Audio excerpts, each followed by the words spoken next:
It's June 29, 2011, and I'm in our upper garden here on Salt Spring Island.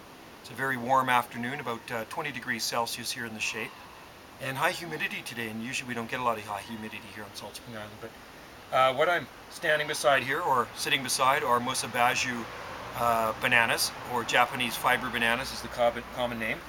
And for years I grew these in our lower garden, and just last summer I moved them to our upper garden here just because there was too much competition with big trees and the roots infiltrating the soil and sucking the life out of them. So the biggest these things grew in our garden was 17 foot in height, and they do produce bananas every year. So they're a little bit smaller this year. They're coming just because I did transplant them last July. And with this warmer weather now, you can expect a leaf a week. Here's a new leaf unfurling here. And they are a perennial in colder climates. Here I bubble wrap the trunks in the wintertime. That's how I protect them. And the first killing frost will take the leaves off. And the canes are actually hardy to a couple of degrees below freezing Celsius. And just with bubble wrap, that's good enough to protect them through our winters here on Salt Spring Island. And the first frost will turn the leaves brown. Canes will stay standing all winter. And in the spring, they'll regrow new leaves again. It's been a cool spring here on Salt Spring Island, but seasonal now. And with these temperatures of 20 degrees Celsius or more, they really grow like mad.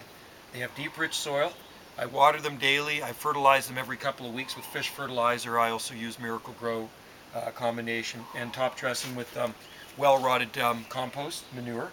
You only need to plant one banana because they produce offshoots or pups. So here's the parent plant, and off the parent plant you're going to get pups. So they're giant rhizotomous herbs. That's what a banana is. It is a gigantic herb. So you will get pups forming around the base of the mother plants. It takes about 4 years before they flower and fruit, and after that, that's the end of the life of the cane. You cut them down and let the pups take over, and then so on and so on. It's sort of an indefinite spread like bamboo. These will grow well over 20 feet tall in our climate here on Salt Spring Island. And these were the first bananas here on Salt Spring Island. I introduced these ones to our island many moons ago. I've been growing them for 22 years outside now, and I've never had a problem. And I've never lost a banana here due to winter cold. So I will make an updated video later on in the summer, maybe when I get back from Hawaii. I'll do another video, and you can see the difference in growth. Like I say, with a leaf a week, they grow really fast, and these leaves can grow to 8 foot in length. So a lot of times tree frogs sit on these bananas. There was one out here earlier.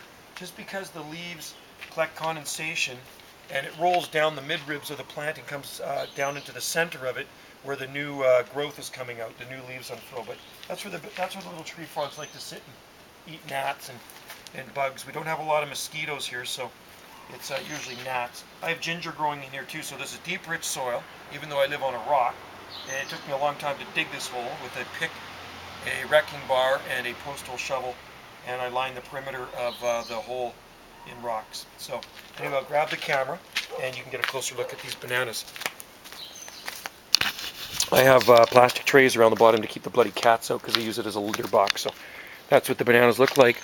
There's the new leaf coming out of the middle. And like I say, one of these leaves will open a week, and there's a leaf unfurling there. They're beautiful tropical looking plants and work really well in our climate. So that's Musabaju, or Japanese fiber banana, and we do grow a few other species of banana here on Salt Spring Island, British Columbia, Canada, the Southern Gulf Islands.